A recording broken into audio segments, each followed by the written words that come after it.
Hey everybody, we are back again with another Nintendo Pipeline podcast episode for you. You haven't gotten rid of us yet.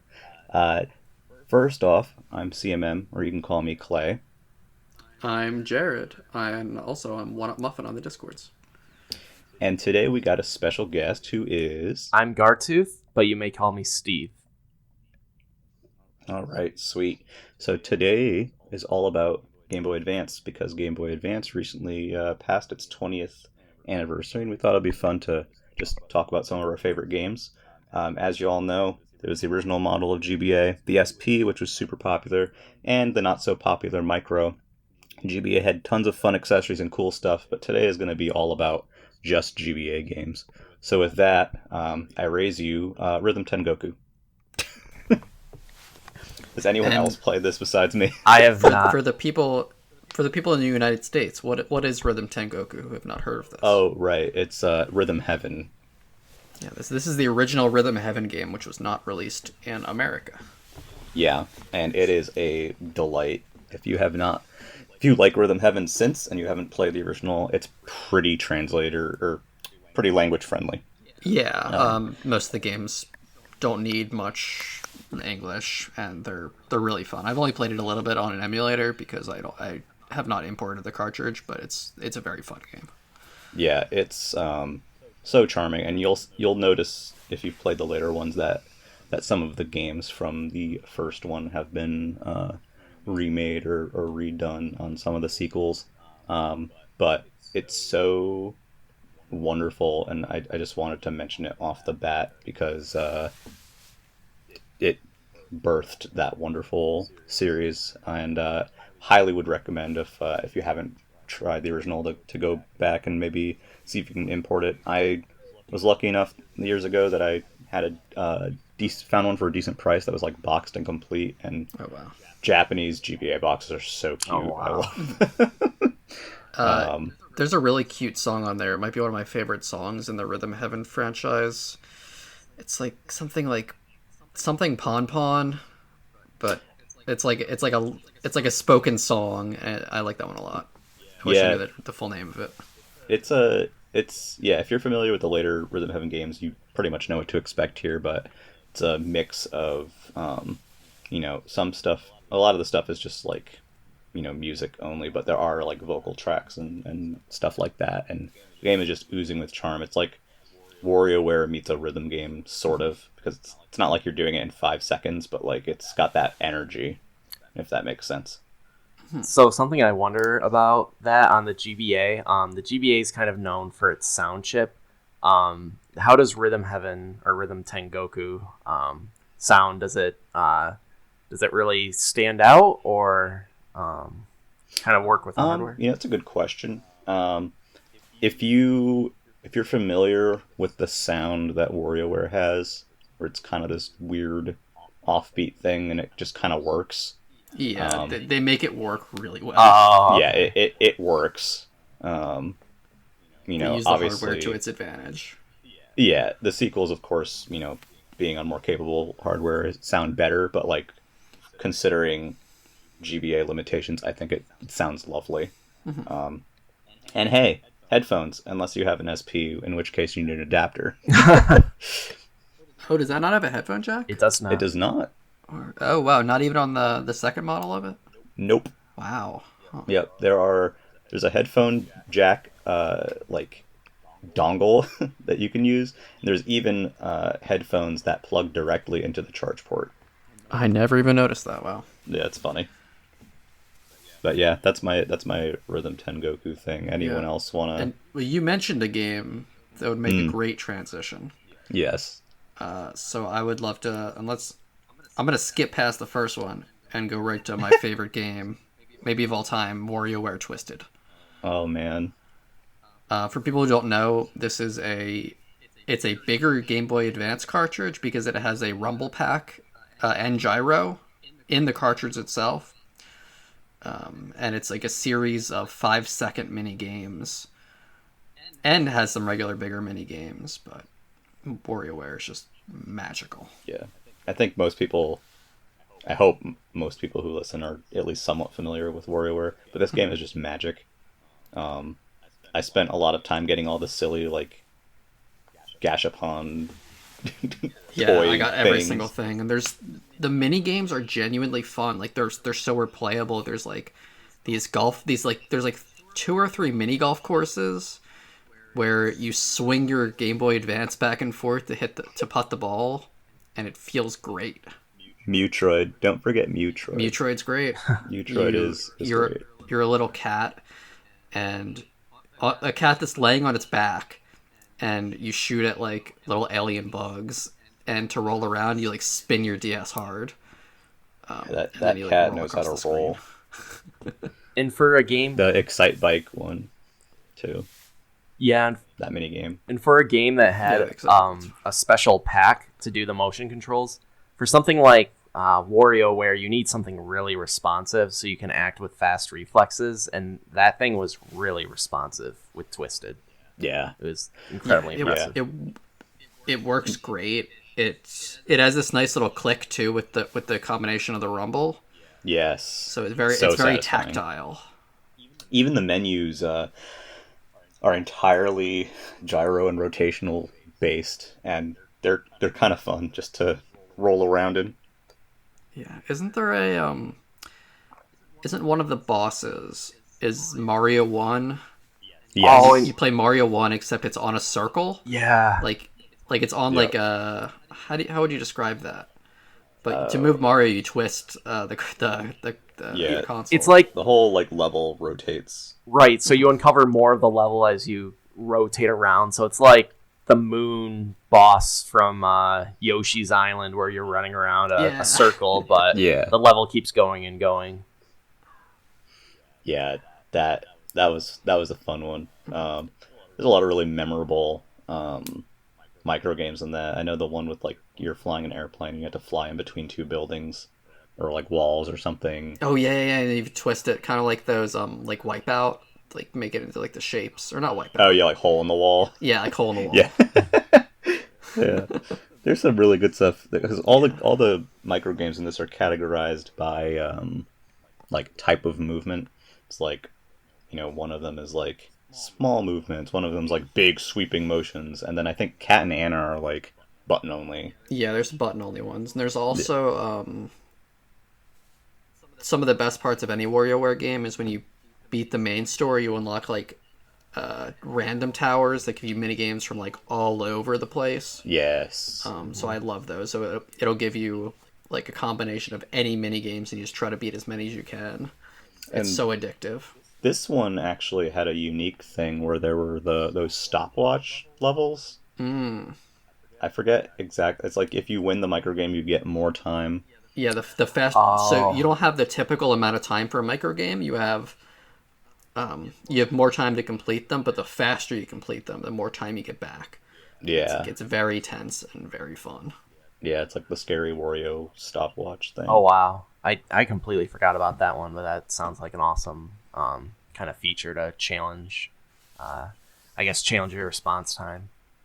Now, if I remember correctly, was this the one that Europe just didn't get? I think Yes, so. sadly they did not get this game, and I feel so bad. I wish they would port it to like the Switch eShop, or even if they would have brought it to the 3DS because that had a gyroscope in it. Yeah, I mean, if you're in Europe, you haven't had the chance to play WarioWare Twisted. It's very much worth the import. Definitely, it's one of my favorite games of all time. I can just go back to it almost any time. Yeah, and similarly for me, the original fits that as well. That game, I think, is probably the game that has spent the most time in my GBA, and I believe to this date, it is the only game that I've taken in and out of my GBA so many times that like part of the label started to wear. Like I've never had that happen with a game before, but I was so addicted to the original WarioWare. It was like digital crack to me. Is exactly what that game was. Twisted is, similar, but the original one holds a special place for me as well. Like that whole series is just wonderful, and I'm glad that honestly probably 2 of the best entries of it are on. Yeah, oh, Yeah. yeah, definitely. I think the first game, I thought I would have. I'll make this really quick. But when I was a kid, I thought I would have hated the game because it was like I was like little mini games that are 5 seconds. That sounds so like not fun. And then I bought it used one day. It was like pretty cheap at like a GameSpot or GameStop. Bought it and absolutely fell in love with it. Yeah, and like also just the zany like characters and story. I mean, there's no way for me to ever forget Dr. Krieger's flooding toilet. Krieger, I called him Krieger, but flooding toilet game or predicament and all those weird, obviously you have the nose picking mini games, but then there was like that, like I think Dribble and Spitz's boss mini game was like the shooter. Oh, the nose Like picker there's so shooter. much. Yeah. Well, no. Oh, yeah. The I don't know. nose picker shooter was in one of them. But there was also just Yeah. like a regular, just like it's a pretty standard yeah. shoot 'em up. Yeah. But it was a pretty fun shoot 'em up. And the music stage. is so good in WarioWare. Like, Oh yeah, the Dribble and Spitz music. I love that Yeah. song. That and like taxi song. and all the vocal tracks and everything. Like, it's so good. It has like this great like I don't know if it's like a warble, but it's got like this such a GBA vibe. Yeah, it has a very GBA vibe. It kind of sounds like if you were to, like a radio, but like much lower quality, like that level. And I think just as a game, it's really impressive how they can, without even teaching someone what the controls are, they just give you a verb and then they give you a visual, and it's like shave or jump or avoid, and immediately you can know how to play the game, whether it's just using a D-pad or a button or twisting your GBA. And I think that's kind of one of the biggest achievements, because without that, WarioWare just wouldn't work. Yeah, it's so intuitive. Yeah, and something I think that maybe is kind of lost a little bit now, to a point, is that when I first got WarioWare and even some of its sequels, a lot of the fun initially is just figuring out what on earth to do with the minigames. And then it's interesting how, even though they're these 5-second bite-sized things, and then once you figure them out, you figure them out. It's interesting how they still manage to be so much fun on replay. Like, the game does a very good job at that. And they just keep getting faster and faster the more you go, too. Yeah, like the endless and like remix modes are so much fun. It's, like I said, digital crack. That's what that series is. With that being said, let's move on from WarioWare. Gar, was there anything that you thought of that you wanted to mention? Yeah, so this may be a good transition, but let's talk about the other Wario game, Wario Land 4.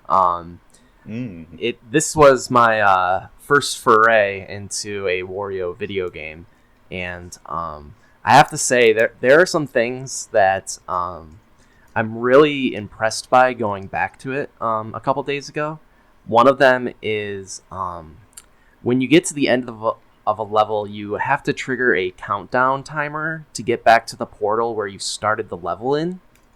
And I thought this was a really cool idea to add some tension to a level, because when you're going to the frog clock thing, you're kind of learning the level layouts and you're getting familiar with it and how the design of that level works out. Like, one level might be Wario is in a pinball table or some other kind of crazy concept. And then once that clock starts going, it's kind of like, okay, I need to get whatever remaining gem pieces are left. I need to grab the key and I need to hightail it back to the portal before it closes. And it kind of gives off a kind of like a Metroid vibe, kind of like the escape sequences in those games, but this time it's contained to every level of Wario Land. And I thought that was a really cool and unique thing that you don't really see a platformer do. Yeah, it's worth noting that Shake It ended up taking this as well from Wario Land 4, and it was very interesting mechanic there. And then also, can we just talk about how Wario Land 4 is freaking gorgeous? Oh yeah, yeah. The visuals are so good. I still think about like that first little plum boss you fight. Yeah, He's so it's a great looking little angry plum. Yeah, and as you damage them, they get like angrier and more deranged looking. Yeah, so absolutely.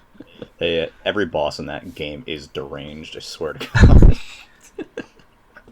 I think for the timer thing, real quick, it's a really smart mechanic because not only is it like fun to rush back through the level, but it's also a great way to lengthen the stages without making it feel like they're wasting your time. Mm-hmm.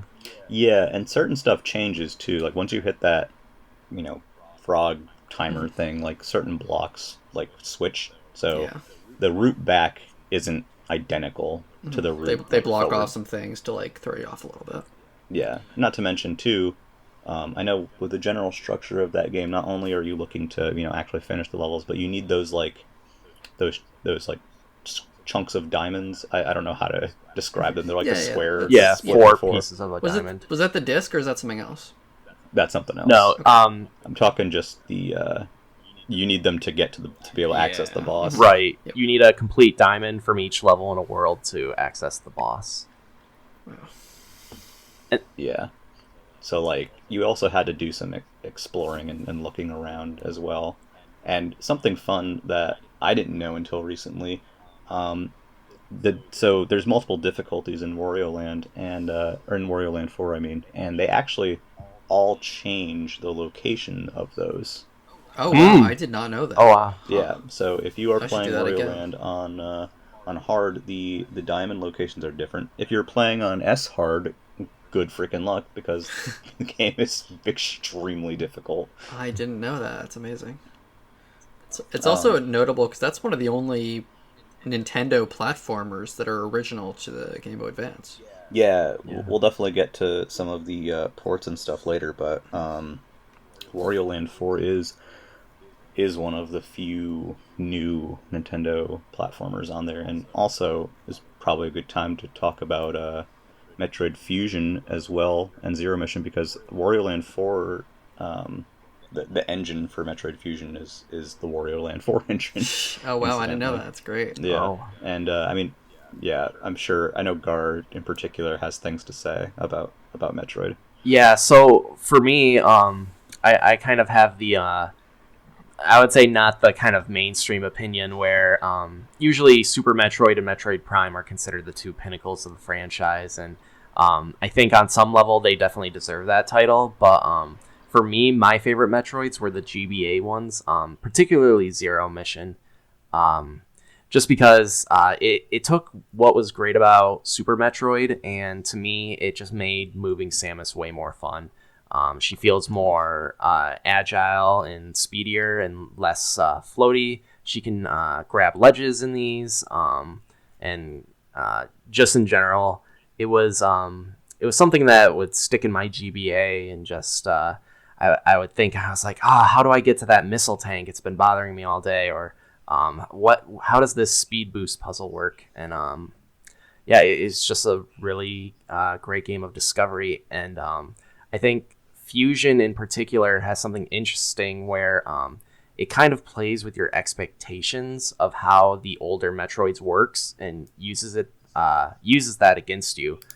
For instance, in the game, usually in Metroid, when you kill an enemy, it drops static ammo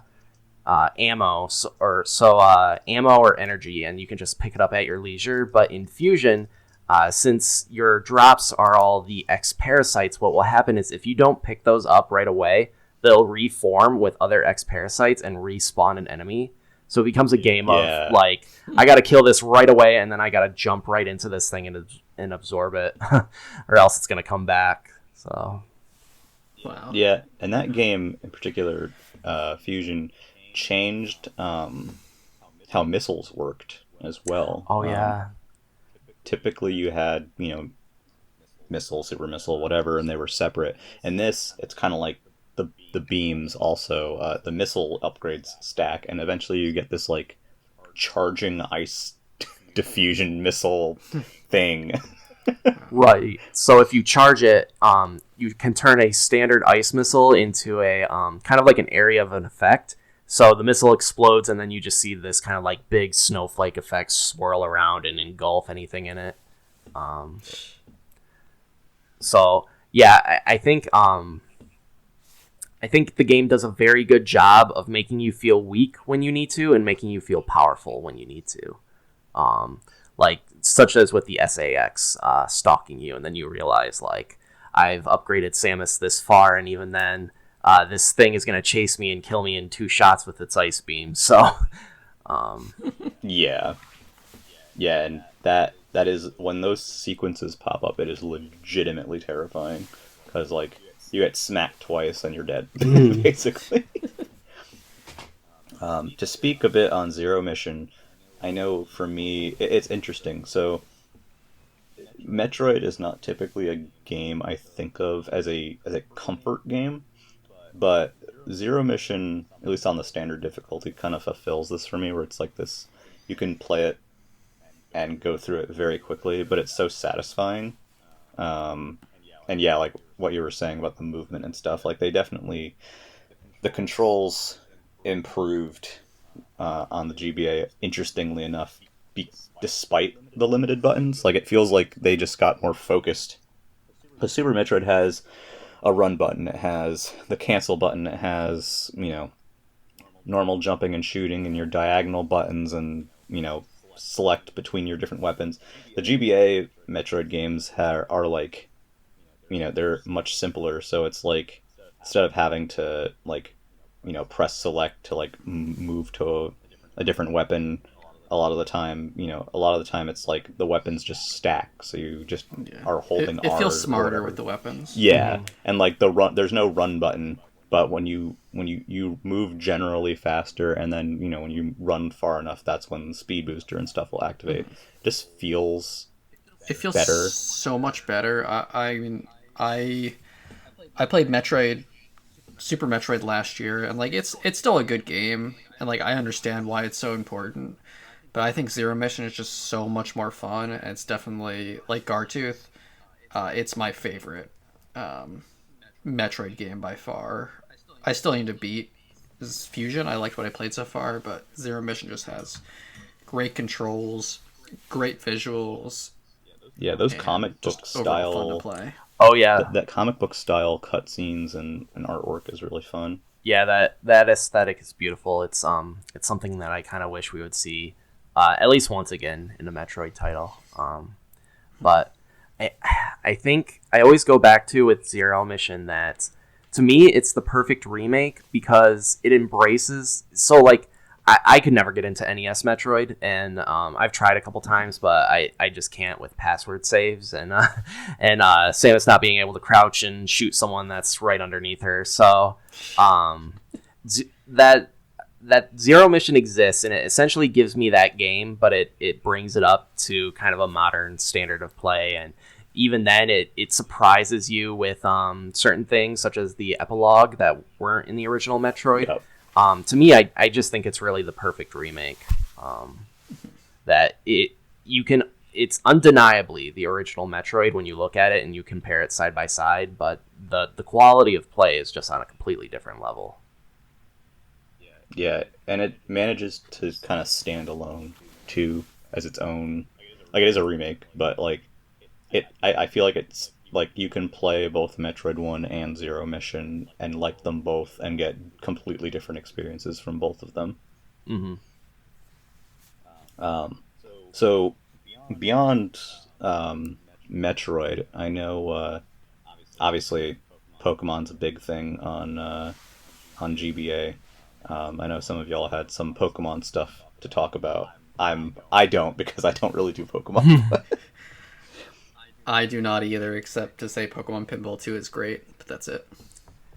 Yeah, Pokemon Pinball is awesome. I don't know, if you had more to say about Pokemon in general. I didn't have too much to say, except for that I thought I think that really Gen 3 was kind of a big departure. It seems like from Generations 1 and 2 at least, it kind of moved the series forward in a couple different ways. It had a really, really unique look to it. Like, when I first saw the Pokemon designs in that game, I was like, this doesn't look anything like Pokemon. Like, what are these legendaries looking like? They feel so, like, kind of alien and strange. But really, to me, this is like one of the classic kind of generations where it's something that you won't really forget playing it. Like, even if there's 100 water routes to go on. It's just kind of, going underneath into the caverns to go to Sutopolis, or dealing with Team Magma and Aqua going into their lair. It's definitely a game that stuck with me, and especially the trumpets. You can't forget that music. So. Yeah, that is the meme about Gen 3 Pokemon, is that the trumpets are blazing. Are blaring, rather. Same thing.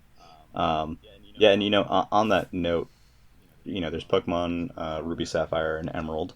And then there are the Fire Red and Leaf Green, which are Gen 1 remakes that also feature support for the GBA wireless adapter, which is kind of fun. Not many games support that. But there are a lot of different RPGs on the GBA, including Mega Man Battle Network. Oh yeah, so this was actually my my first exposure to Mega Man. Was I think I started with either Battle Network 3 or 5, and then there was also the anime airing at the time. I think it was called NT Warrior, but I was just like, this game looks so cool. You play as this guy who it's basically a grid-based, card-based battle system where how you stack your deck kind of changes what your game plan's going to be, and you can later fuse Mega Man with the other different robot masters to or navies or whatever they're called, to unlock different powers. And just the duality of playing, it's like, okay, I can sit back and relax. I'm playing as Lan right now in the overworld, and there's it's kind of like that chill time, and then you go back into the digital world, and then you're playing as Mega Man and trying to figure out how to get past these labyrinths and all these different boss encounters. And to me, there's really nothing else like it. Yeah, it's so clever. You pretty much like plug in like you're in the Matrix, and plugging in like different locations in the overworld brings you to different locations in the digital world, which is awesome. Yeah, it's definitely like the overworld is safe, and then cyberspace or whatever is they're basically the underworld or like dungeons of that game. And so the way that it's interesting, the way that you have to navigate the overworld to find places to jump into cyberspace. So there's kind of that weird that element going on to it. Like the first mission in the first game was like the stove goes crazy. Yeah, you jump into a microwave to kill a virus or something like that. And for me, I'm not someone who really digs RPGs, but Battle Network I enjoyed a lot because the combat system was so much fun. You have your normal weapons, and you equip cards that you can use that are special weapons that you find as you go through, and you get some from defeating bosses, and then there's a timer basically until you can get more. But it's like this action grid combat system, and it's really fun. Yeah, it's kind of like a deck builder before deck builders were a big thing. Yeah, actually, so you build your like chip deck, and then like you get like a choice between like 3 attacks at a time, right? I want to say it's like you can have 3. And then once you use an attack, that goes back in your deck, and another chip comes out. Something like that. Yeah, you have like limited uses of these chips when you have them. And since it's a grid, different ones will do like AoE grid attacks. Some will be like ranged, like they'll like fire upwards, kind of like a grenade. Right. Yeah, it's extremely clever, and I really hope the series comes back someday. Yeah. I primarily experienced it through the first one. I should probably try some of the other ones. One little oddity I'd like to mention is there is an accessory, I believe in Japan only. The only reason I know of it is because a friend of mine has it. That is it's a battle chip like scanner thing. So you were actually able to buy battle chips, right? And use this thing to scan them to activate them in game. That's awesome. Oh wow! And it's real weird. I'd have to look more into it to remember exactly, but that was the basic like premise, and it's so strange and so weird, and obviously Japan only. So I wonder if someone's like made like a board game with like the Battle Network style combat, because I could imagine that being really fun. I could see that working in a turn-based format. Yeah, like a turn-based one. I'm gonna look that up later. Fun. I know there's that newer game. What was it? Eden, something Eden. Yeah, something Eden. What is it? Something Eden. I don't know the title Yeah, better than that. my brain's failing me, but that has the combat system of Yeah. Battle Network essentially, where it's that grid-based action Combined with combat. like a roguelike. It's supposed to be really good. Yeah. So if you guys want to try Battle Network and maybe don't have a GBA or for some reason are stinky and don't want to play GBA games, that is, I think it's one step from Eden. Now that I think about Yeah, it. you got it. Yeah, one step from Eden. You can try that. And that wasn't the only RPG that was big on. Let's talk on about it. GBA. Let's talk about it. Yeah, so Mario and Luigi Superstar Saga, the beginning of that Yes. whole Mario and Luigi series. Everyone's got stuff to say about that. I'll let you go, Muffin. It's one of my favorite RPGs of all time. I don't play many RPGs. I mostly play ones with the word Super Mario in the title. Same. But this one it's so funny. The action battle system is really fun. The world is fun to explore. The characters, it has so much character. Like there's just so much personality. Who's the evil bean man? Fawful? Yeah, Fawful. awful. Fawful is very funny, and it's just a overall great game. I need to play it again.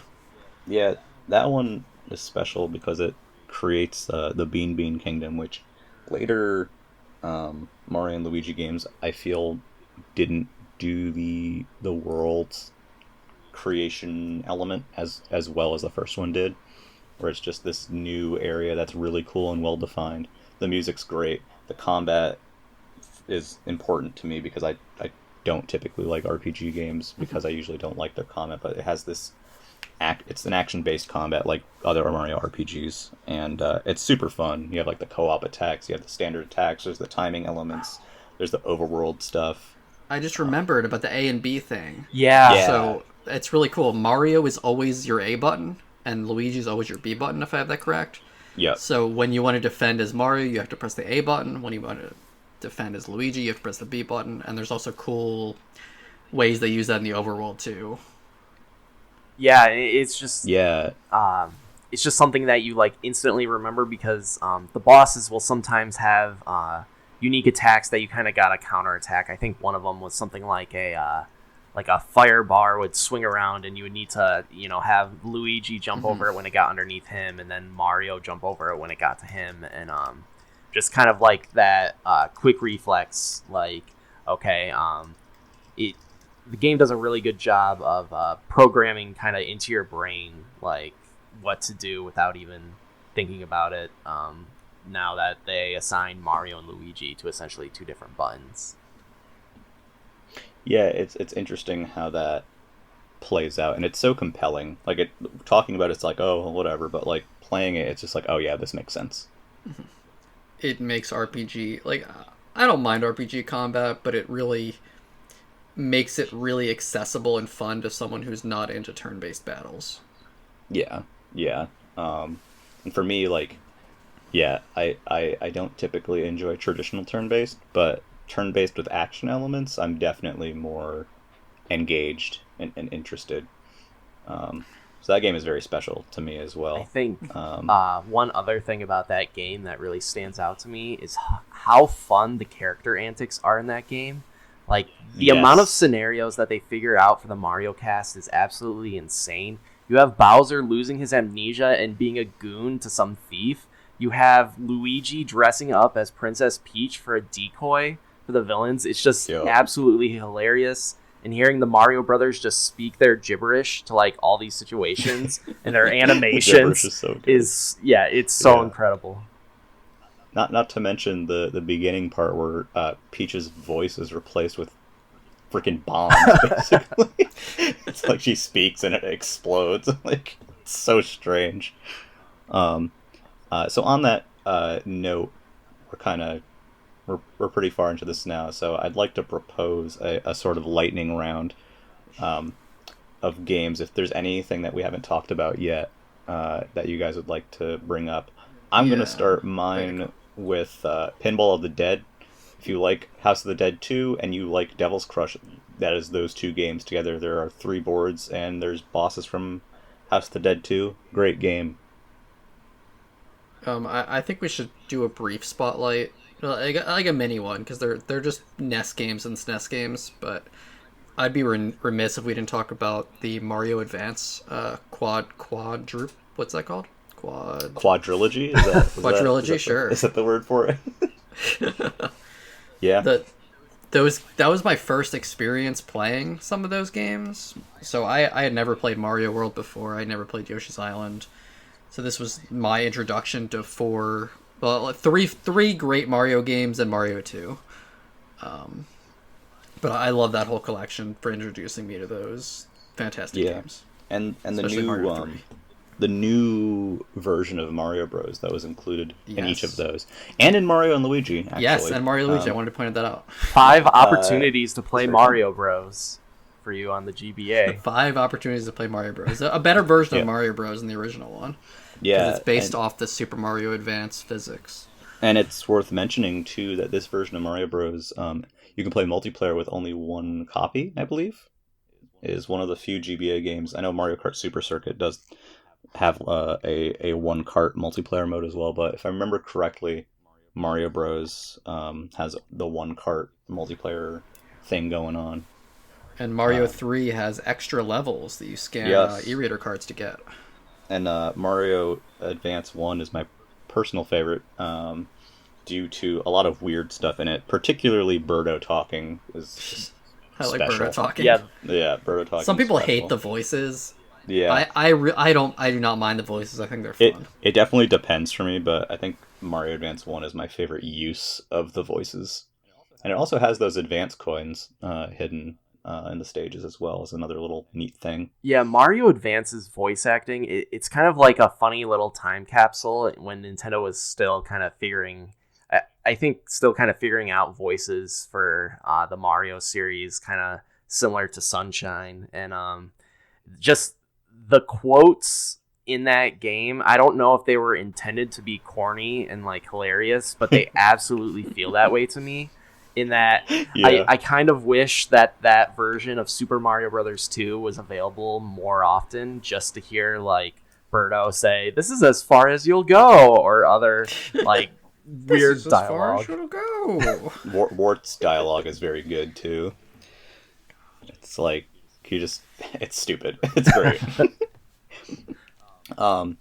Beyond the Mario Advance games, we also have Mario vs. Donkey Kong, which is basically a sequel to DK94 on the regular Game Boy. Fantastic game, single screen action puzzler. DK King of Swing, which is Clue Clue Land with Donkey Kong, highly recommended. It's better than Clue Clue Land. Let's not. Come on. I mean that's the basic impetus of it. It's obviously greatly expanded. Isn't the Clue Clue Land character even a unlockable in that game? Yes. Bubbles. Oh, that's amazing. Yeah. Yep. That is correct. I believe Bubbles. Yeah. Bubbles that sounds right. Yeah. We had stuff like Drill Dozer from Game Freak in between all the Pokemon stuff. That had a rumble feature as well. Great action platformer. There's so much. I mean, Sonic Advance 1, which to me was like Sonic 4 for so long. Let's talk about Sonic Advance 1. Yeah, let's go into it. Yeah, great game. That's one of the better Sonic games. It's really fun. It's got a little bit of that Toad, a little bit of that new Sonic Toad. Sonic Grinds on rails, which is fun. Yeah, it's funny, I barely ever used the rails in that game. But the sprite work was very nice. The characters, had their unique powers, and it adds Amy, and Amy has a unique playstyle. And that was by Dimps. So like after they did Sonic Pocket Adventure on the Neo Geo Pocket Color. So also a good game. Cool game. And it has a tiny Chao Garden if you like Chao. There's that. There's also Crash. Can't forget Crash as the other.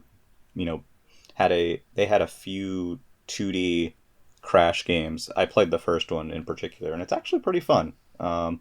If you took Crash Bandicoot 3 Warped and turned it into a 2D game, that's pretty much Crash Huge Adventure. You can get it for pretty cheap. I know, Muffin, you had something to say about some Castlevania stuff. Oh, I just wanted to highlight Aria of Sorrow for a second. That was my first in the like Symphony of the Night style Castlevanias. It's basically just Symphony of the Night on the go. So if you played that one, it might seem a little bit the same, but I didn't play that one, so this game was fantastic for me. Yeah, and people do say that Aria of Sorrow is one of the better. I mean, they're all pretty good, but like one of the better, like Metroidvania style Castlevania games. I had Circle of the Moon, and I completely sucked at Circle of the Moon. That game is difficult, but also recommended. Aria of Sorrow is just so much prettier. It is pretty. So it looks like a Super Nintendo game. It looks great. You can get Kururin on your GBA if you import it. If you're not, or if you're in the US, that is the rotating stick maze game. I'll leave it at that. Hopefully that gets you your interest piqued. You'll remember the character in Brawl as an assist trophy, the little rotating helicopter thing. And I mean, there's so much on Game Boy Advance. We can be here for like literal hours. Gartooth, did you have any other last things you wanted to mention? Yeah. I think you had some things to say about Sonic Advance too. Yeah, Sonic Advance 1. Sorry. I think Sonic Advance. I just wanted to say I think it's interesting that that I didn't hate it, in that you would think that Sonic, a game that's kind of like fast paced, and especially on the GBA where the screen's kind of small, like how much you can view, you think you would be like running into traps all the time or enemies. But I think that first one stands up remarkably in the for the hardware it was made for, and it was, correct me if I'm wrong, but it was the first Sonic game we had on a Nintendo platform. Yeah, it was that and Sonic Adventure 2 were pretty like they're pretty close together. I remember I had that versus guide that was like both of those games. So there was that. There were other great third-party games too. Anyone who hasn't played Dragon Ball Advance Adventure, I don't even like that Dragon Ball, but that game is a fun beat 'em up. So much good stuff. And then I guess the one last thing we would like to touch on, because it is such a big part of the Game Boy Advance library, there are a lot of ports from Super Nintendo and, actually particularly Super Nintendo. We talked about the Mario Advance series already, but were there any others that anyone wanted to bring up? So I know, like... I think Kirby was mentioned in the pre-show. It's kind of like a port remake. Right. Yeah. Nightmare in Dreamland. Yeah, Nightmare in Dreamland. Yeah, I that was my first time playing Kirby's Adventure, so I have pretty good memories of that one. I think, didn't that also have a playable Meta Knight in that? It did. Meta Knight was an extra campaign. You couldn't save, so you had to play the whole game through. Yeah, I believe that's the first Meta Knight's Adventure. Meta Nightmare, yeah. Yeah, I really liked that. Was my first time playing Kirby Adventure as well, and I really like that game. I have a very soft spot in my heart for it. And that was the first playable Meta Knight, right? I think so, actually. Unless, and yeah, that mode is great fun as well. I love remix modes in games. And speaking of remix modes, another SNES port that I still haven't gotten around to playing yet, Super Ghouls and Ghosts has a full-on arrange mode with like branching paths and stuff. Not too dissimilar from Resurrection that came out recently. A lot of these ports did add some interesting stuff to their games. Like we talked about the stuff that some of the Mario Advance games added, but the arrange mode from Super Ghouls and Ghosts, and like the Donkey Kong Country trilogy ports. I know like Donkey Kong Country 2 had like an extra boss. There was definitely like mini games and stuff in each of those. Donkey Kong Country 3 on Game Boy Advance had a new soundtrack. Like there's Four Swords mode, the multiplayer mode in Link to the Past. Yes, yep, Link to the Past. On top of the hia hia hia, there was also Four Swords as a bonus. There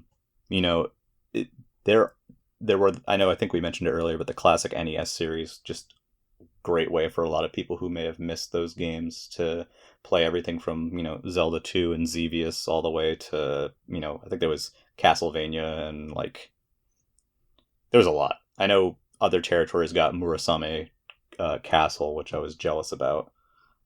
But there are so many games on the GBA that are ports or remakes of older titles. I know that are just significant for a lot of people, so I felt like it wouldn't be fair to not mention those as we sort of wrap things up here.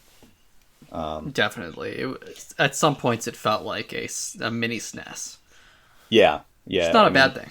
No, definitely not a bad thing. It definitely expanded the catalog of games. I mean, even like Magical Quest got a GBA version, didn't it? The Mickey Mouse game. But yeah, so I guess right before we end here, were there any last thoughts that anyone had on Game Boy Advance? Yeah, so I think it's just talking with you guys about this. It's kind of crazy how many games came out on the Game Boy Advance when it only had 4 years to itself before the DS came out, right? Yeah. That's crazy. Even with a lot of them being SNES ports, there were just a lot of quality games coming out all the time on this. So definitely a system to remember. Yeah, I mean, I have such fond memories of the Game Boy Advance, and I guess just I'd be remiss if I didn't just mention the names. Advance Wars is so much fun, and Fire Emblems are really cool too. Those are just two fantastic strategy series. Yeah, and they're Game Boy Advance versions. Well, not the first ones in the world, were both the first for America. Yeah. Mm-hmm. Yep. And also too, worth mentioning, even after the DS came out, Game Boy Advance was still getting games. Like WarioWare Twisted came out towards the end of its life cycle. Polarium on DS got its sequel on Game Boy Advance for some reason. There was a lot of good stuff late cycle in GBA as well. So yeah, that system just kept on chugging. Yeah, go find yourself a Game Boy Advance. Get playing. Dig it out of your closet. Dig it out of your attic. Dust it off. Hopefully there's no battery acid in there from the last time you played it. Grab some GBA games. A lot of them are very cheap now. Some of them, are not. For example, I would love Ninja 5.0, but I'm never going to own that game ever. But there's plenty of reasonable priced ones. And I think, and what we talked about today is honestly just, is such a small number. And this is mostly like our favorites too. I'm sure you right. guys have your favorites too. Share them in the comments. Please let us know.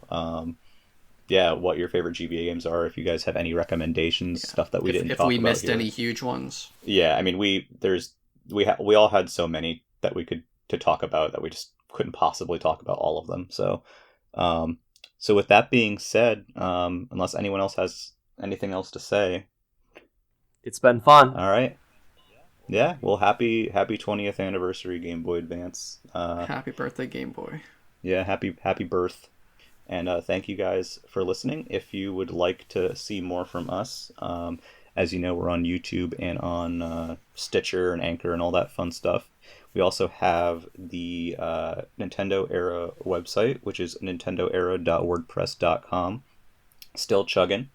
And coming up soon is E3. We're recording this right before E3 just to have something fun. So definitely stay tuned because we will have our E3 sort of wrap-up episode coming up. So, until next... Sorry.